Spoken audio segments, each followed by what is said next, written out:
राधे राधे प्यारे भक्तों, अजीब खेल है ऊपर वाले का। लिखता भी वही है, मिटाता भी वही है, भटकाता भी वही है, राह दिखाता भी वही है, उलझाता भी वही है, सुलझाता भी वही है। जिंदगी की मुश्किल घड़ी में देखता भी नहीं, मगर साथ देता भी वही है। खाया पिया अंग लगेगा, दान दिया संग चलेगा, बाकी बचा जंग लगेगा। धन घर तक साथ चलेगा, परिवार शमशान तक साथ चलेगा, पर अच्छे कर्म जन्मों जन्मों साथ चलेंगे। कोई बदल जाए तो दुखी मत होना, क्योंकि बदलना प्रकृति का नियम है। जब जिंदगी में कुछ समझ ना आए तो सब कुछ परमात्मा पर छोड़ दो। परमात्मा से कुछ मत मांगो, क्योंकि वो जानता है कि आपको क्या देना है। अगर परमात्मा खुश है तो सरताज बना देगा, और अगर वह रूठ जाए तो दर दर का मोहताज बना देगा। मित्रों, एक बार देवर्षि नारद के मन में विचार आया कि भगवान श्री कृष्ण के पास द्वारका में बहुत सारे महल हैं, तो क्यों ना भगवान से एक महल मांग लिया जाए ताकि वो भी आराम से रह सके। नारद जी ने भगवान से कहा, भगवान आपके पास बहुत महल हैं, एक मुझे दे दो ताकि मैं भी आराम से रहूं। आपके यहाँ खाने पीने का इंतजाम अच्छा ही होगा। भगवान ने सोचा कि नारद जी उनके प्रिय भक्त हैं और सन्यासी हैं, पर अगर वह कहीं राजसी ठाठ बाट में रहने लगे तो उनकी भक्ति और विरक्ति कम हो जाएगी। अगर भगवान सीधे मना कर देते तो नारद जी नाराज हो जाते और सोचते कि इतने महल होते हुए भी उन्हें एक नहीं दिया जा रहा है। भगवान ने चतुराई से कहा, नारद जाकर देख लो, जहां भी कोई महल खाली हो हम तुम्हें दे देंगे। नारद जी द्वारका के सभी महलों में गए, पर कहीं भी कोई कमरा खाली नहीं मिला, क्योंकि सभी महल 16,108 रानियों और उनके 11 बच्चों से भरे हुए थे। वापस आकर नारद जी ने भगवान से कहा, मुझे कोई जगह खाली नहीं मिली। भगवान ने मुस्कुराते हुए कहा, फिर मैं क्या कर सकता हूं? अगर कोई जगह खाली होती तो दे देता। नारद जी को यह बात छल प्रतीत हुई और उन्होंने सोचा कि भगवान ने उन्हें धोखा दिया है। नारद जी ने सोचा, भगवान ने मेरे साथ धोखा किया है तो अब मैं भी उन्हें सबक सिखाऊंगा। फिर वह भगवान की पत्नी रुक्मणी जी के पास पहुंचे। रुक्मणी जी ने नारद जी का आदर सत्कार किया। नारद जी कुछ दिन रुक्मणी जी के साथ रहे और फिर एक दिन उन्होंने उन्हें दान की महिमा के बारे में बताना शुरू किया। नारद जी ने कहा, जिस चीज का दान करोगे वही चीज अगले जन्म में फिर तुम्हें मिलेगी। रुक्मणी जी को ये बात भाई। नारद जी ने उनसे पूछा, आपको सबसे अधिक प्रेम किससे है?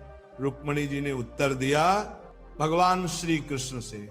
नारद जी ने कहा, अगर आप चाहती हैं कि अगले जन्म में भी आपको भगवान ही मिले तो आपको उनका दान करना चाहिए। रुक्मणी जी ये सोचकर सहमत हो गई कि यदि दान करने से हर जन्म में उन्हें भगवान श्री कृष्ण मिलेंगे तो दान करना उचित है। उन्होंने भगवान श्री कृष्ण का दान करने का संकल्प लिया। नारद जी ने तुरंत भगवान श्री कृष्ण के पास जाकर कहा, भगवान उठिए, अब आपको साथ चलना है। भगवान ने पूछा, कहां चलना है और क्यों? नारद जी ने कहा, मैंने आपको दान में ले लिया है, अब आपको मेरे साथ आना होगा। आपने मुझे महल नहीं दिया तो अब आपको ही लेकर जाऊंगा। भगवान ने पूरी बात सुनने के बाद कहा, रुक्मिणी ने दान कर दिया है तो ठीक है, मैं चलता हूं, लेकिन पहले उससे मिल तो आऊं। भगवान ने अपने रेशमी वस्त्र उतारकर और आभूषण हटाकर सन्यासी का भेष धारण कर लिया। भस्म लगाकर कमंडल लेकर रुक्मिणी के पास पहुंचे। रुक्मिणी जी उन्हें इस रूप में देखकर घबरा गईं। उन्होंने पूछा, भगवान ये क्या हो गया? आपने साधु का भेष क्यों धारण कर लिया? भगवान ने कहा, तुमने मुझे दान कर दिया है, इसलिए अब मुझे इस रूप में नारद जी के साथ जाना होगा।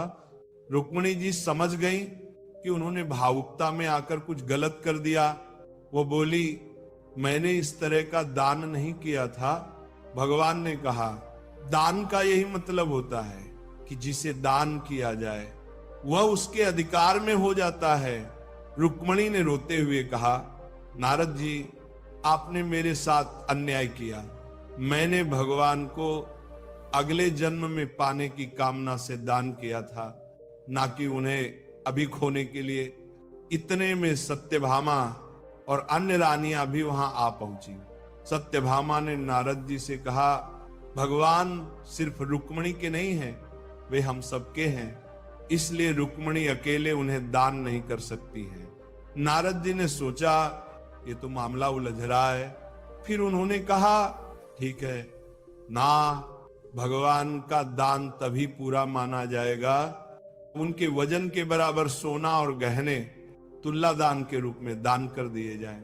रानियां राजी हो गईं और उन्होंने तुला दान की तैयारी की। भगवान को एक पलड़े में बैठाया गया और दूसरे पलड़े में सोने, गहनों और हीरों को रखा गया।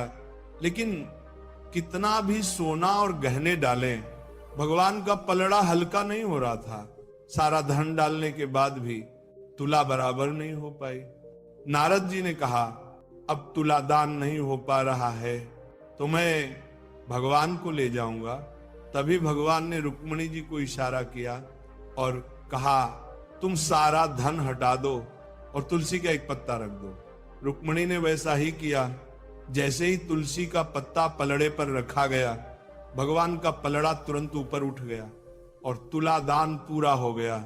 नारद जी को अब समझ में आया कि ये सब भगवान की माया थी।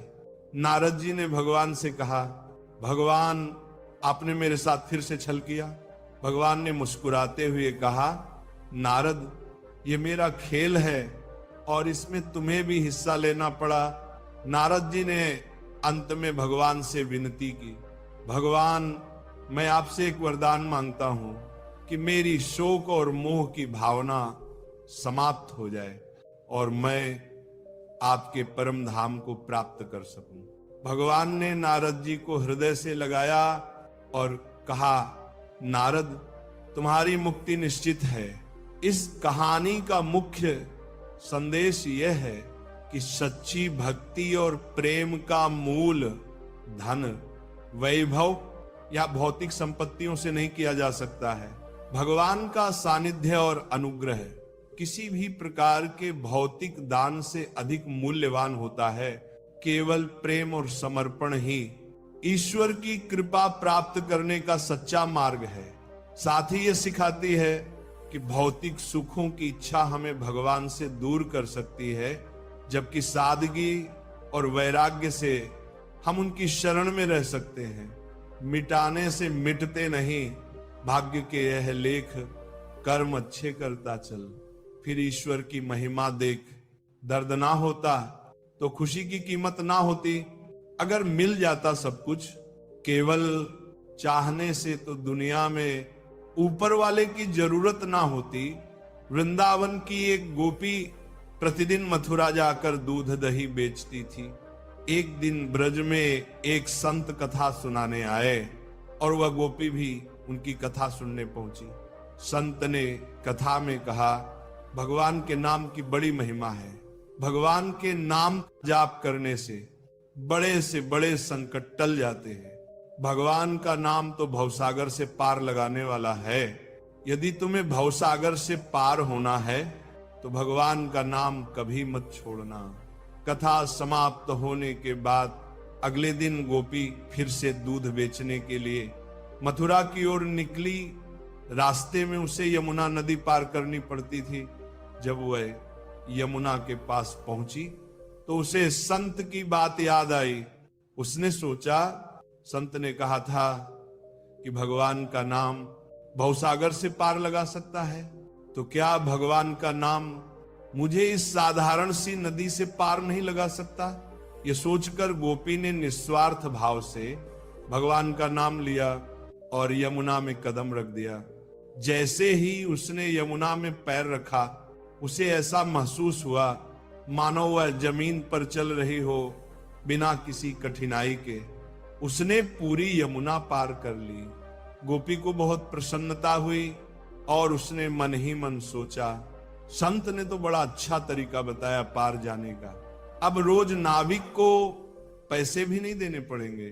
कुछ दिनों बाद गोपी ने सोचा कि संत ने उसका इतना भला किया है तो उसे संत को अपने घर भोजन के लिए निमंत्रण देना चाहिए। अगले दिन जब वो मथुरा दूध बेचने गई तो संत से निवेदन किया, बाबा कृपया आप मेरे घर भोजन करने पधारें। संत ने उसका निमंत्रण स्वीकार कर लिया। जब गोपी और संत यमुना के किनारे पहुंचे तो संत ने नाविक को बुलाने के लिए कहा। गोपी ने संत से कहा, बाबा आप नाविक को क्यों बुला रहे हैं, हम ऐसे ही यमुना पार कर लेंगे। संत ने आश्चर्य से पूछा, कैसी बातें कर रही हो गोपी, बिना नाव के यमुना कैसे पार करेंगे। गोपी बोली, बाबा आपने ही तो कथा में कहा था कि भगवान के नाम का जाप करने से भवसागर भी पार हो जाता है। मैंने सोचा जब भवसागर से पार हो सकते हैं तो यमुना नदी क्यों नहीं, मैं रोज भगवान का नाम लेकर ही यमुना पार करती हूँ और मुझे नाव की जरूरत नहीं पड़ती।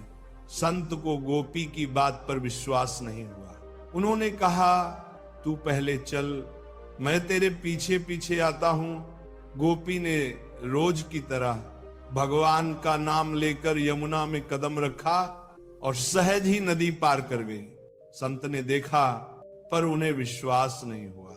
जैसे ही संत ने यमुना में कदम रखा वह छपाक से पानी में गिर पड़े।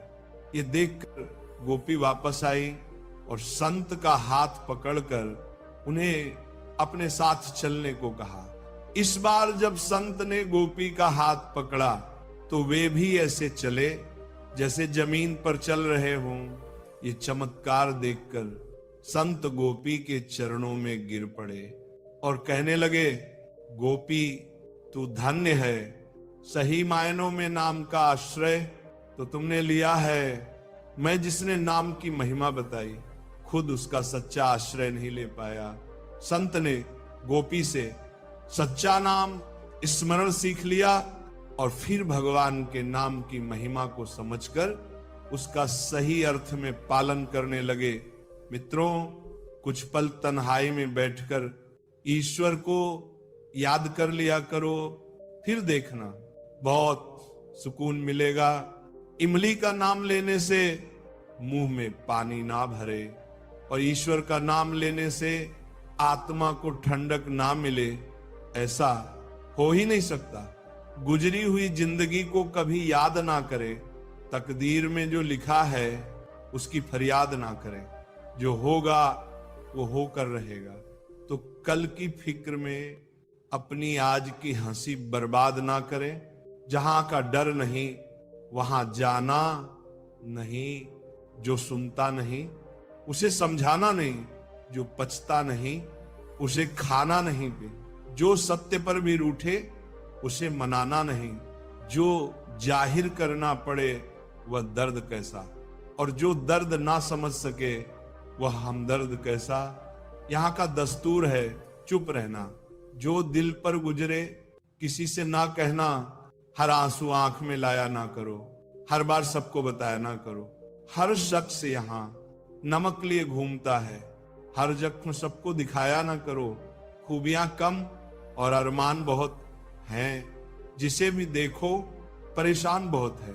करीब से देखा तो निकला रेत का घर, मगर दूर से उसकी शान बहुत है। अपना दर्द खुद तक रखो, लोगों तक जाएगा तो तमाशा बन जाएगा। दुनिया क्या कहती है ये मत सुनो। तुम क्या हो ये तो तुम्हें खुद पता है। पक्षी एक एक दाना खाने के लिए 100-100 बार सिर झुकाता है, पर इंसान है जो 100-100 बार खाकर भी परमात्मा का शुक्र अदा नहीं करता। किसी ने मां के कंधे पर सिर रखकर पूछा, मां कब तक अपने कंधे पर सोने दोगी? मां ने उसे सहलाते हुए कहा, जब तक लोग मुझे अपने कंधों पर ना उठा लें। मेरी तकदीर में एक भी गम ना होता, अगर मेरी तकदीर लिख